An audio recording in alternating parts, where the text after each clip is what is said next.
On the next day, we set out at around 5 a.m. just before sunrise and reached Balingaso around 8 a.m. The journey was even more dreamlike, with the beauty of nature enveloping us.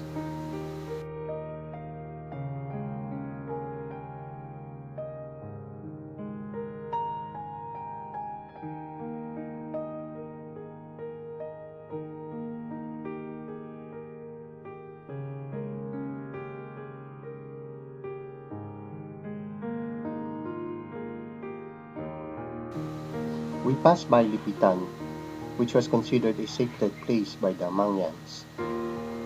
It is where they buried their ancestors and where many of the important events in their history took place. This sacred site is presently threatened by people who are planning to build a hydroelectric and irrigation dam. The Mangyans are very much against it, and they vocally expressed their protests. Surveyors have been going there without tribal permission a few months earlier. The Mangyans noted that the intruders have recently stopped going to Lipitan. We do not know whether the ceasing of these incursions is a good or a bad omen. Other problems faced by the Mangyans are mining and encroachment by lowlanders into their ancestral domain. The FMM sisters are pursuing legal approaches to solve the problems, but the workings of the justice system are not quite fast enough. The school in Balingaso is the FMM-assisted elementary school of the tribal education system of the Mangyans there. The one in Danlog, on the other hand, is the intermediate to high school level of education.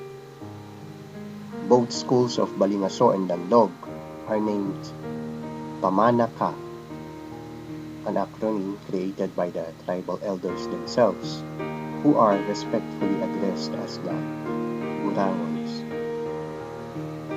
These schools have been run by the FMM sisters for many years and have just been recently awarded nationally as the best educational system for the Indigenous people.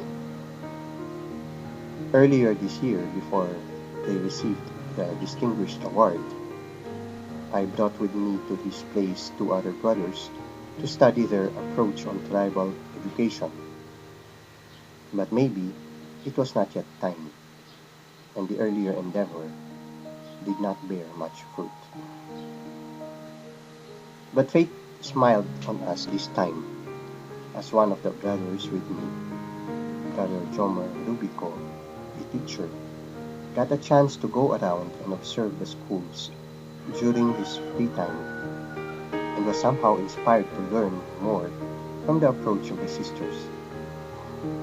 This has inspired him to consider working with me in trying to re-establish tribal schools in Jose Abad Santos, many of which have been closed in the past but are still requested and sought after by the tribal villages which have been their beneficiaries. Of course, it will require the blessing of the province and proper coordination with the local ordinary, local officials, and the people who live there. The 2 other brothers have been likewise inspired to lay a helping hand for our indigenous sisters and brothers. Brother Angelo Flores made a resolve to help organize the growing number of lay volunteers to the medical mission, while Brother Labasa, with his talent for the arts, will be a great help for documentary works concerning IP rights and preservation of nature. Our work in Balingaso enabled us to treat 52 patients. The total number of patients treated in this 2-day mission is 207 patients. The village alongside the school at Balingaso is only a small village. Similar villages are still situated in the interior of their ancestral domain. We have only touched the periphery of their territory. The whole medical mission took place under very favorable weather conditions. However, on our way back to Metro Manila, the weather took a turn for the worse, and we became stranded for 2 nights and 1 day in the Calapan seaport due to the mischief of Typhoon Ophel. We suddenly had a lot of time on our hands, so I requested the PNP brothers to kindly make a short reaction paper on their mission experience. I will presently relate to you the fruits of their reflection. Brother Michael Angelo Flores intimates, "We had a great experience in our medical mission in Mindoro. Our encounter with our brother and sister Mangyans, particularly of the Buhit tribe, gave us a glimpse of the richness of their culture and their spirit of oneness with God's creation.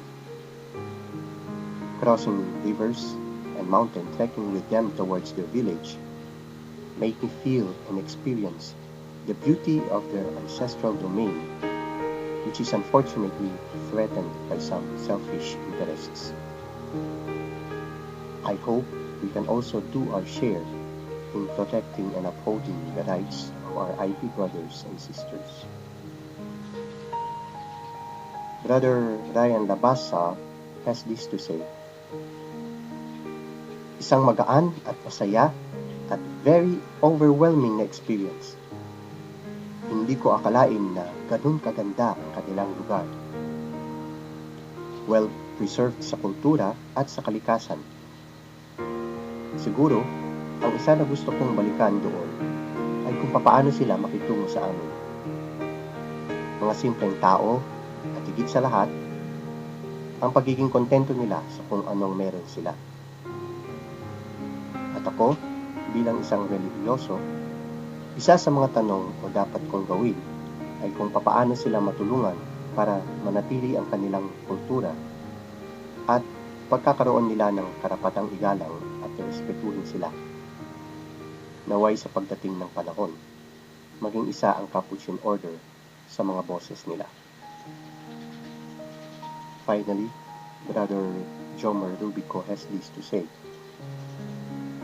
"Personally, I consider my experience with our brother and sister Mangyans as a fruitful one. The place speaks the kind of people living there. The silence tells that our brother and sister Mangyans love peace. The preserved nature shows their concern not only for their fellow Mangyans, but for their future as well. The tribal school which serves as our home base is like a paradise wherein there is serenity. Their rich culture teaches me how simple they are. They are not complicated. They could easily read the changes in the weather through the environment itself. They have a kind of lifestyle which is still preserved from modernization, but unfortunately threatened by that modernization. Our brother and sister Mangyans are accommodating and helpful as well, particularly the staff and students of the tribal school. I personally noticed their care not to neglect their culture. I may say that we did not only had a medical mission. Instead, we had an immersion and educational field trip that has made us aware of their condition, culture, development, and the silent heroes and heroines who generously dedicated their lives to the uplift of the lives of our brother and sister Mangyans." In closing, this second journey to Mindoro Occidental in the form of medical mission work to the Mangyans has opened to us a new door of possibilities for social action with the indigenous people in Luzon. I feel there is a need for us to respond to this. In the meantime, I again would like to extend my gratitude to all you, my brothers of the Capuchin Philippine Province, for your continued support to the Capuchin medical mission endeavors. I look forward to a brighter future and more exciting challenges as we continue our apostolate to our Indigenous brothers and sisters of this country. As a closing note, the foundress of the FMM once said,